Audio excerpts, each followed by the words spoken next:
everyone, I'm Mine, and this is set number 80044, Monkie Kid's Team Hideout from the LEGO Monkie Kid theme. This set contains 1,582 pieces, 6 minifigures and 1 cat, and will retail for $139.99 in the US. This set does not officially come out until January 1st, 2023, but it was sent to me early by the LEGO group through the LEGO Ambassador Network, but all opinions expressed in this video are my own. Before I get started, I'd just like to ask you guys to please like the video and subscribe to the channel if you're new. I'm doing early reviews of a bunch of 2023 LEGO sets, including the rest of the Monkie Kid sets. In fact, there should already be at least one other on the channel. So if that sounds like something you'd be interested in, by liking the video and subscribe to the channel, it'll help put those videos in your feed as soon as they're posted, and also really help support me in the channel. But with all that being said, let's get on to the review. So here is the Monkie Kid's Team Hideout in its entirety, and for the price point, it is a little bit smaller than I would expect. It's still a quite big set by all means, but comparing it to like the Flower Fruit Mountain, which is only $30 more, that set is significantly bigger than this one. But that aside, I think this is one of the best Monkie Kid sets we've ever gotten. My favorite types of LEGO sets are location builds. I much prefer them to vehicles, so I am a little bit biased here, but of the Monkie Kid location builds we've gotten, this one might be my favorite. So let's go through each bit a little bit closer. So starting on the left side of the build, we have this little Blacksmith Shop for Mei. As we go through, you'll notice each section of the build is themed around a different character. So this is the one for Mei. You can see it's got her colors on the roof right here, but because this base is in the wilderness, they give it a sort of more natural look. I do really like the Next to Night shield pieces at the top though, those look really cool. They also have the flame from the green fire ring coming out of the chimney. If you've seen Monkie Kid Season 3, that makes more sense why that's there, but if you haven't, I won't spoil it here. Moving down the chimney to the side of the little shop though, there's a little barrel that holds 2 swords. There's this smaller sword, which I believe originated from LEGO Lord of the Rings like years ago, and then we have Lloyd's sword from the LEGO Ninjago movie, so those are nice extra accessories to have. Here we have a pretty cool new printed part that comes in a few sets this wave, but this is an all-new printed Pigsy's Noodles tile. Now, we had a printed Pigsy's Noodle tile in the past, but the difference between this one and the old one is this one's printed to be like a wooden design, while that one was meant to be like a more modern design. Again, it ties into the whole wilderness theme. I'm not sure why their base is in a forest in Monkie Kid Season 4, but I'm sure we'll find out. But yeah, this is a cool variant on a very iconic piece from the Monkie Kid line, so I'm actually quite happy to see that here. But yeah, you see we just place it back on this jumper piece right there. Hanging off the side of the Blacksmith Shop is Mei's new sword for this wave. The blade is a part of the new weapon pack that was introduced, and I do think the blade looks quite cool. They gave all the characters golden weapons this wave, and I will say Mei's is the one that I probably like the least. Not because it's bad by any means, I actually quite like this new sword mold. I just feel like her old sword was more iconic. This just sort of makes her sword blend in with like Ninjago's swords and the other Monkie Kid weapons from this wave. I think keeping the white hilt here would have been cool, or keeping the blade trans green. But even still, the actual mold of the blade looks fantastic. I love like a little flower bloom it looks like at the base, and then the actual blade's a bit longer than like a standard LEGO sword. So yeah, I do think it's a quite cool new accessory. I just wish the colors were a little bit different. Another part of that weapon pack is used here on top of this anvil. This is another golden blade. The only other set that this is used in is the Monkey King Warrior mech, and it's used on one of the villains. So I'm not sure if there is like an actual weapon that's supposed to use this blade, or if this is just a generic blade for you to make whatever with, but it is still very cool to see here. And then looking inside the Blacksmith Shop, there's a little stickered piece on the wall, and I guess it's going through like some exercise or move that Mei can perform with her sword. I know this is not what it's saying, but I like to imagine it's telling her to jump up, kick back, whip around, and spin, but I'm sure the sticker will make a lot more sense once the new season airs. On the other side of the shop, you have a clip that holds a fire hydrant, and then a little clip piece I guess to represent sort of like tongs, so I guess that way Mei can handle like hot metal without being burnt. There's also a sticker piece on the wall which I'm going to remove so you can see it up a little bit closer, but you can see it's a little portrait of Mei standing with 2 other characters. I know the one all the way on the right is a classic LEGO reference, but I'm not sure exactly who that is. My classic LEGO knowledge is a bit shaky at places, but I'm sure someone in the comments can let me know who that is. And I'm not sure who the guy in the middle is, so if anybody knows who he is, let me know too. But I'm sure this sticker is just full of references. While we're around the back, you can see the chimney actually has a stickered like control panel piece, and I guess you can imagine that controls the fire. Hey, in editing mind here, when taking the photos for the thumbnail, I noticed something else about this that did not notice before. This chimney, the reason it has a sticker on the side is because it can actually rotate down. So if we move the sword out of the way, it kind of turns the Blacksmith Shop into a bit of a mech. Or not really a mech, but at the very least has like a giant cannon arm. That is such a goofy and fun idea. I think that's super cool, and you can angle it up and down. I can't believe I almost missed that. Yeah, that is super fun. I really love that. Really cool touch. And then you can also see there's a disc shooter here. That's because you can actually flip the roof up and then shoot the disc shooter out.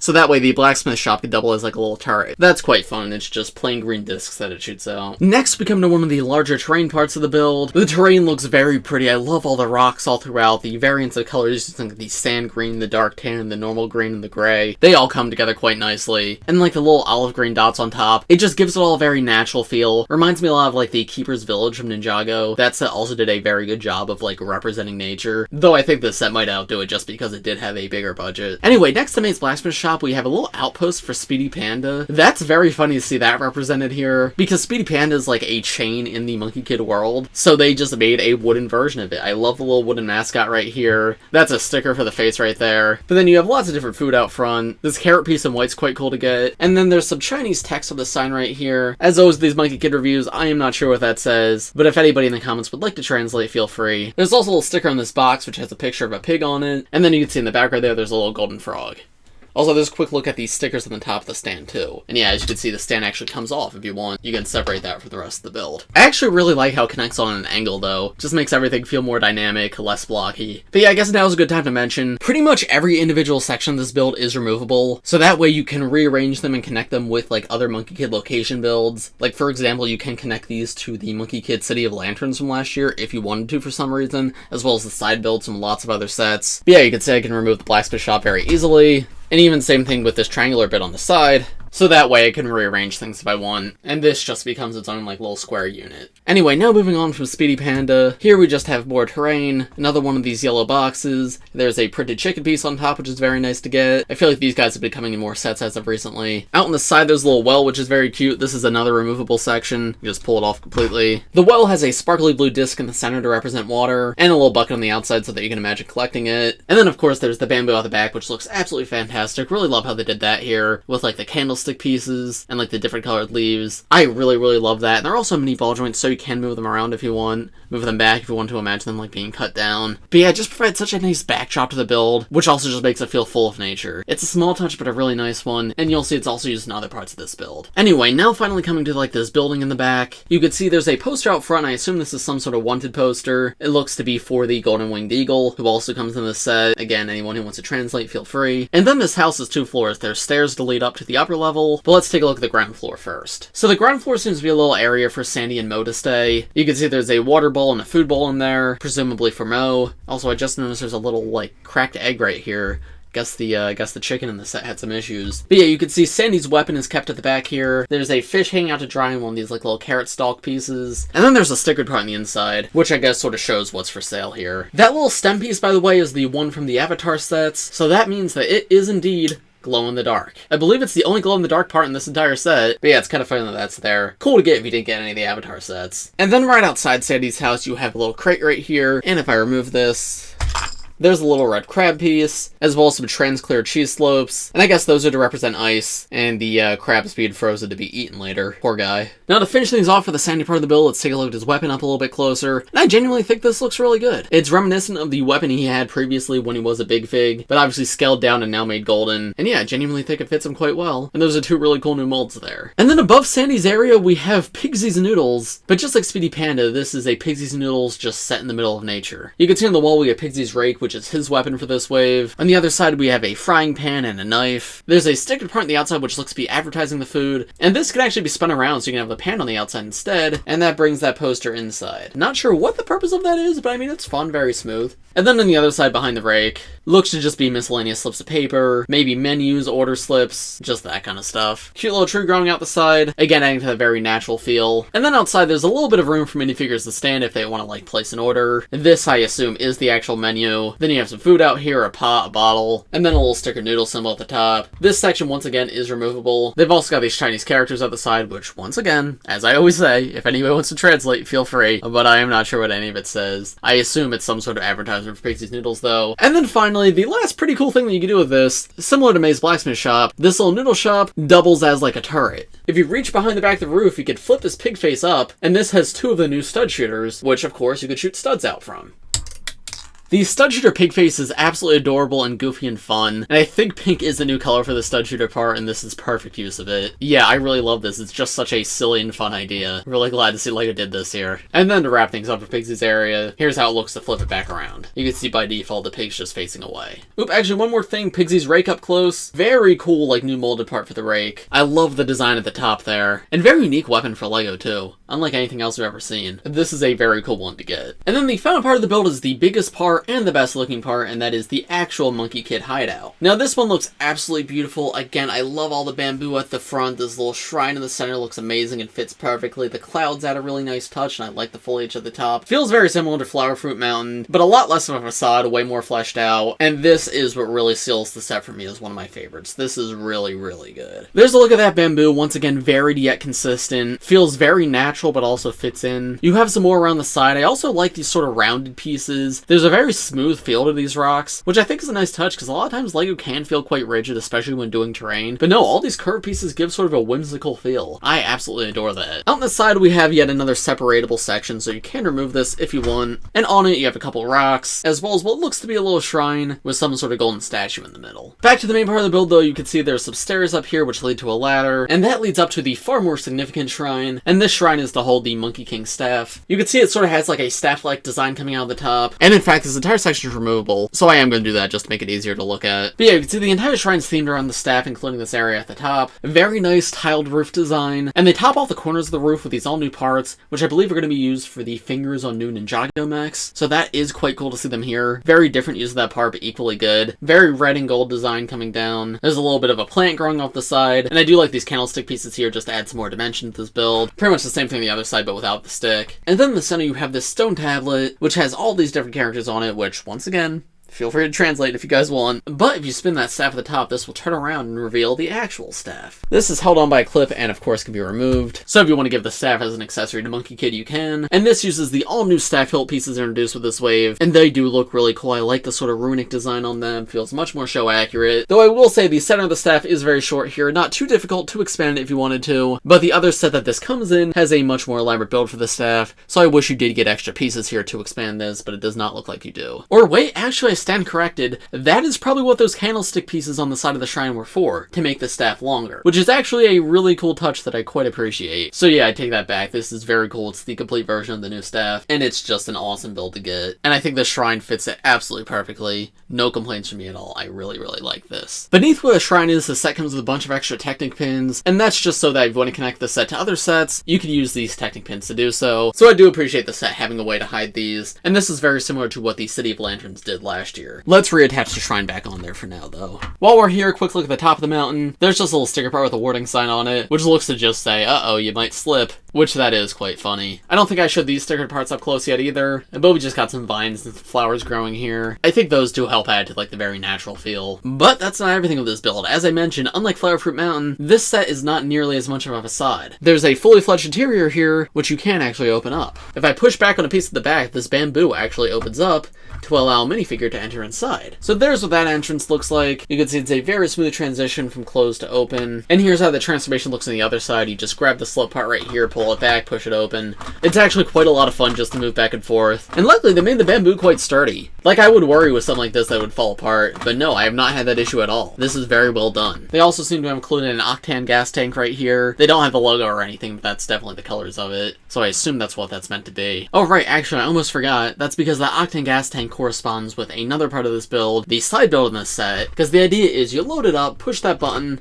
and out comes a bike for Monkey Kid. This is a little flying delivery bike for Monkey Kid, which I actually think is quite cute. You can see there's some Pigsy and Noodles products at the back right here, another one of that printed piece. Handlebars for him to hold on to and two little wings, as well as obviously thrusters out the back. This clip is to attach it to the inside there. But no, this is a very cute and fun little build, and I love how it incorporates in. And if you're curious, there's how Monkey Kid actually looks riding on the vehicle. But yeah, this is quite a fun inclusion that's incorporated well. I like it. Anyway, now back inside. On the right side of the build, you have a little stickered part right here, which seems to have some info on the bike, I guess just battery levels, a warning sign. Then there's 3 clips above that, which hold accessories. You have just a standard silver wrench, a green camera with a leaf coming out of it, which is an interesting build, but I think it's goofy and fun. And then finally, you have what I think is the final weapon, Tang's staff. This has to be one of my favorite of the new weapons. The tip of the staff is a really cool new elaborate mold. Other than that, it's a pretty basic build. Unfortunate that Tang does not come in this set to actually wield his staff, but I do appreciate that they at least gave us the builds for all the different weapons. So yeah, this just sort of awkwardly sits here without Tang. On the right right side you have a little accessory which is built on top of a taser piece. I cannot for the life of me figure out what this is supposed to be. No clue what they're going for. Maybe like metal detector, but we have a metal detector part, so I don't know why we would build one when we have an actual part that does that better. But there's also a little Harry Potter wand. Down on the floor there's another little stickered part. And it actually seems to represent some sort of Lego set, because it's got the red square in the corner and it says 4+. It's got a picture of a horse on it. My mind immediately jumped to, is this a Belleville set? I'm not sure. Again, someone who's more knowledgeable in Lego history probably knows better than I do, like what set this is supposed to represent. But still a cool reference to see. There's also a ladder build right here which climbs up to an upper level. Oh, I guess I didn't mention this sticker too, but that ties in with the build up here. And at this upper level you have probably one of my favorite builds in any Lego set ever. This is a Lego Abacus, which I was not expecting to ever see, but no, it's real. It actually works. You can slide these little Technic pieces from side to side. They use lance pieces in the center, and I guess you could do math. Now, it would unfortunately have to be base 4 math, but yeah, that's an option you have if you want. And that is genuinely a lot of fun. I think this is super well done. And it is removable if you want to take it off of this set and put it on a different build. Lego Abacus, genuinely quite cool. Behind that, you have another stickered piece, which is just like a board filled with different notes and whatnot. On the floor, you have this printed globe piece, which is not new, but still very nice to see. I don't know if I had this piece previously, and if I did, it wasn't a lot, so I'm very happy to get another one here. There's also a little scroll, which I believe has pictures of the original Journey to the West characters that Monkie Kid is based on. And then finally, there's a teacup and a compass. Also on the wall, we have a little sticker of the Lego wooden duck, of course. Now that's a reference I know. And then this guy was also in the City of Lanterns, and I believe he is called the Infomaniac, which I do not remember where he's from. I think one of the old Lego games, maybe? But yeah, this is just another classic Lego reference for older fans. Then at the very top here, you have a little lantern hanging down. Another stickered part, which I'm not sure what that one is. Looks like it's maybe a bunny falling into a hole. And then another sticker full of text, which I cannot read. You guys know the deal with that by now. And then finally, to wrap things up with this build, there is another smaller ladder on the other side, so you can have your characters climb down that and come into this little inset area right here. And in there, there's a stickered piece with a bunch of dots on it. No clue what that's meant to represent. I think it has something to do with the Abacus, but if anybody knows, let me know in the comments. It might just be a reference to the season that hasn't come out yet. And then below that, there is a chest piece which can be removed. That's sort of hidden away in this wall right here. And if you open the chest up, you can see there's just 3 gold bars inside. But I think that is about it for the main build of this set. A lot more here than I thought, actually. Lots of different stickers, classic Lego references, etc. Genuinely really like what they put together, but yeah, it is a lot. So now let's move on to the minifigures, and then I'll give you my overall thoughts on this set. So here are the first 2 minifigures in this set. We have MK and we have Mei. Now something interesting about the Monkie Kid minifigures this wave is I believe all the characters are in outfits inspired by the original characters from Journey to the West that these characters are based on. So for example, Monkie Kid here is in a Monkey King robe. It's not exactly the same as the Monkey King robes we've seen in other sets, but it's very, very similar to what we've seen Monkey King wear. And I genuinely think this is one of the best Monkey Kid minifigures. I think these colors fit him perfectly. I love just the orange robes rather than the jacket. It feels a lot more elegant. It's just a much nicer minifigure all around. Not that the other Monkey Kid minifigures are bad by any means, they are all quite good, but I really like this look for him. It's a nice way to mix things up. In terms of his accessory, he just has a plain brown staff, not much to say there. And then face print is nothing new, but it is a good one to get, where he's just sort of happy, closing his eyes, smiling. No side leg printing or anything, but he does have dual molded legs. And then he does come with a clip around the back to hold his staff when he's not using it. But removing that, as well as his hairpiece, you can see his alternate face and back torso print. And you can see on his back torso print, he has his original symbol right there in teal, which is a great splash of color that calls back to his original robes, while also still being quite different. Yeah, this is a quite good minifigure. I like it a lot, and it is exclusive to this set. Mei here is also exclusive, and I like this version of her too. The spring green on her arms looks really nice, and the touches of teal are quite cool too. Her overall design is a bit more basic than previous Mei minifigures, but it's not basic in a bad way. I feel like it has the amount of detail that it needs. I really love all the gold printing all throughout. Like the gold trim on the robe looks fantastic. I love how they carried over in the legs too. Once again, just like Monkey Kid, she does have dual molded legs, but no side leg printing or anything, which is fine. And then around the back, I mean, it pretty much just fits with the front. Gold trim around the neck and the arms, but then pretty much just the same design otherwise. Face print is not new for this set, but it is nice to see again, because I feel like last year most Mei figures had like the digital eye face, and I feel like this is a much better face for her, so I feel like it should be more common. So as such, I'm very happy to see this again. And then turning around alternate face, of course, her angry expression. Yeah, these two are both quite good. I think they're both simple yet elegant, and they're 2 pretty cool exclusives to get for this set. Now, the next 2 characters in the set are Sandy and Mo, and what did they do to my boy Sandy? They shaved his mohawk. That aside though, this is the most Sandy's design has changed throughout the entirety of Monkey Kid's run, and I think it was for the best. I do like Sandy's old design, but wow, this is just so different. I absolutely adore it. The purple and green is such a cool and unique color combination, and they kept like his magenta necklace here. He went from being a kind of goofy looking character to genuinely looking quite cool. And then you can see in terms of his accessory, he's he's got like this stick with 2 fish hanging off of it. As we saw in the build, he runs like a little fishing shop, so it makes sense for him to have that here. But now removing that, you can see him a little bit better. And yeah, I just think this is a fantastic minifigure. Already one of my favorite minifigures of 2023. Green and purple is just the perfect color combination, and the blue and magenta fits surprisingly well. The orange does feel a little bit out of place, but because it is his beard, I don't mind it a ton here. And because all the other colors are darker, his hair and skin being a brighter color, I honestly don't mind as much. So yeah, I genuinely think this is a very, very good minifigure. And then removing his beard, honestly, not as cursed as I expected him to be. Definitely does not look like Sandy, but I still think it works just as a character. And then also he has a crown now, which he did not have previously. And then Mo, I don't even know what to say. This is wonderful. This is perfect. They turned Mo into a kitten. Why is Mo a kitten now instead of a full-size cat? I have no idea. Am I complaining though? No, not at all. This is the cutest little thing I've ever seen. Now, unfortunately, they did shave his mohawk as well. Would have been awesome to get a new kitten mold with a mohawk, but no, instead he just has a little bit of printed hair. But yeah, this is just such an adorable little piece. I have no idea why it exists. I have no idea if it's going to be canon or if they're just like, no, we'll downscale the cat, why not? But yeah, I absolutely love him. This is the best LEGO piece ever made.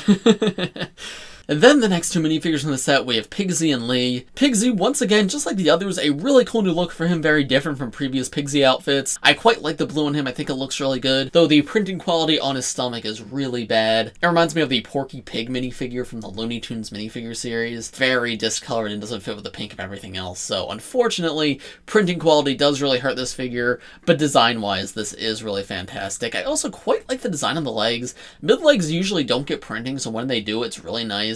And they did a fantastic job here. Feels quite detailed, fits with everything else really well. And Pigsy, just like Sandy, bald. Now, Pigsy didn't have hair before, but he did at least have a hat, which they did remove here. But yeah, I quite like this outfit in theory, but I feel like the printing quality kind of really hurts it. And then Lee is a surprising character to get. Lee is here to run the Speedy Panda stand, and I believe she's come in sets before, so I didn't expect to get like a wilderness version of Lee, but I guess here we are. And I believe this is an all-new exclusive torso print, because you can see it's a bit tattered in places. It's not just the normal Speedy Panda's torso. But yeah, once again, I think this is a good minifigure. Reused face print, I believe, from a CMF, and obviously a fairly common hairpiece. But that torso is nice. I love the colors. White, teal, magenta, great color combination. And then turning her around to the back, I mean, fairly simple, but that does not make her bad by any means. There's a look at that full face print with the hairpiece removed, and there's the alternate face, which is also pretty good. Yeah, definitely the least interesting figures in this set. Also, I didn't mention Pigsy is not exclusive here. Every other figure so far has been, but still, they're both nice figures to get. And then the final minifigure in the set has a really elaborate build to go with him. This is the Golden Winged Eagle. Now, this guy is super cool. The minifigure himself does come in another set that I've already reviewed, but the build here is fantastic, so let's take a look at that first. The wings are very reminiscent of how they did Vulture's wings from Spider-Man. However, I think it's done significantly better here, because while it is a very similar technique, I don't know, just something about this looks more realistic. The wings are each typically 3 feather-like builds, and these can each be moved individually. So you can pose this guy in all sorts of different ways by moving those in, or moving them out. Just very different looks that both look quite cool. Additionally, the entirety of the wings are on mini ball joints, so there's a huge range of motion there. You can see I can rotate them pretty much completely backwards, and also fairly far forward. The wings can also be rotated up, and this reveals 2 stud shooters. So while you have the Golden Winged Eagle flying through the sky, you can actually have him shoot out these stud shooters at anyone he's fighting.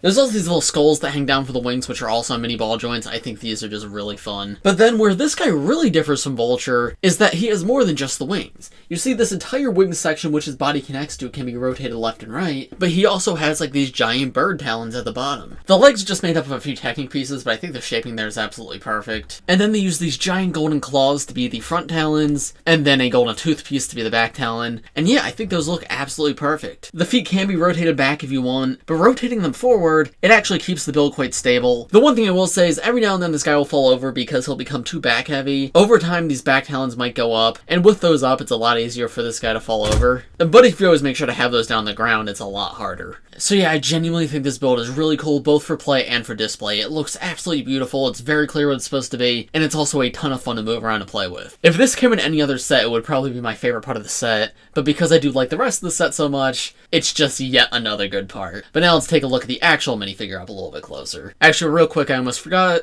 There's 3 stickered pieces on the back, which just sort of seem to have like a feather design on the sides, and then like a beak design in the center. But now looking at the golden winged eagle with the wings removed, here's a full look of the minifigure. You can see he has this like backpack attachment to actually attach the wings to. But now with that removed, if you watch yesterday's video, you already know my thoughts on this figure. I really like him conceptually, but I think there's just way too many colors going on here. This is basically the same exact figure that comes in the Monkey King Ultra Mech, the only difference being the wings. That one came with molded golden wings, while this one came with a back attachment. And I will say the back attachment does make this guy look better, because you don't have that additional color of gold here, and I think the black armor helps neutralize the colors in the torso a little bit better. But yeah, looking at this guy like this, I think he is just way too bright. The blue color of the skin I'm just not a fan of in general. Like, it's alright, but especially combined with the colors and everything else, not a fan. The yellow is also way too bright, the purple's sort of out of place, and then especially like teal on the hair. Why is that there? Why is that yet another color? And then the beak being bright orange, like it works fine, but it's just yet another color to add to the equation. So overall it just feels like way too much to me. It just feels like an assault in my eyes. It does not really feel like one cohesive figure. In terms of like the beak attachment piece, I think it's a cool idea. It's a little bit strange, especially the way it's like able to be easily rotated, because if you knock that out of place, it looks very awkward, but when it's correctly placed, I do think it looks good. So yeah, this is an okay figure. Can't say it's one I'm the biggest fan of, but I think with the wings, he genuinely looks really cool, and I think that back print's pretty good.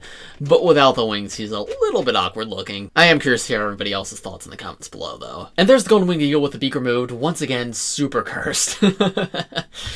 And so, what are my overall thoughts on this set? Well, if you couldn't tell, I absolutely adore this set. I genuinely think this set is really, really good. As I said at the beginning of this video, I am someone who really, really loves playsets. I much prefer playsets to any other type of LEGO set. So as such, this is a really good playset, so inherently, I really like it. But beyond just being like fun to play with, I think it looks really pretty. They captured this nature so well. They also did a good job not making it feel too blocky. There's a lot of like angled pieces all throughout to make every part of the world feel realistic, not like it was just built by bricks, which is impressive to see in LEGO. LEGO's gotten really good at that in the past few years, and I feel like this set exemplifies that. There's also fun play features all throughout, a very like immersive world. I really think that if I had this as a kid, I would have played with it for hours on end. There's just so much to do. Each location is so varied, yet fits together so well. I love how there's like a house or like location for every single minifigure in this set. The fact that you get all the builds for the collectible weapons is cool too. Now you do get like every exclusive part for the collectible weapons in every set that at least one comes in, but you do get the full builds here, which is nice. I really only have 2 minor criticisms with this set, and they're both in relation to the minifigures. Number 1, I think Tang should have come in this set. It comes with every other main character. Tang really should have been here. I mean, they have his weapon, and I know he does come in one other set, but like Pigsy comes in 2 sets, so why can't Tang? And additionally, I think a few more villains would have been good. The golden winged eagle is really nice here, but they should have thrown in some ink demons just to add to the minifigure selection, just so kids who get this set have someone more to fight than just the one bad guy. Oh, and I guess one other thing, the price could be better. It's a good price, not bad by any means, but compared to other Monkey Kid sets of a similar scale, it is definitely worse priced than them. So I wish it was a bit bigger or a bit cheaper, but that's not a huge deal, and also Monkey Kid sets go on sale on Amazon all the time. And with the quality of the set and a fairly high piece count, I honestly think the price is fine. So yeah, genuinely nothing but good things to say about this set, especially if you don't have any Monkey Kid sets and have been waiting to get into the theme. I think this is the perfect starting point, but even seasoned Monkey Kid fans and LEGO fans, I think you will love this set. But those are just my thoughts. Let me know what you guys think of this set in the comments below. If you enjoyed this video, please just like, subscribe to the channel if you're new. I do LEGO videos just like this one almost every day, so if you subscribe, be the first to see them. More early 2023 reviews coming very, very soon, so stay tuned. Thanks for watching, everybody, and I will see you all in the next one. Bye!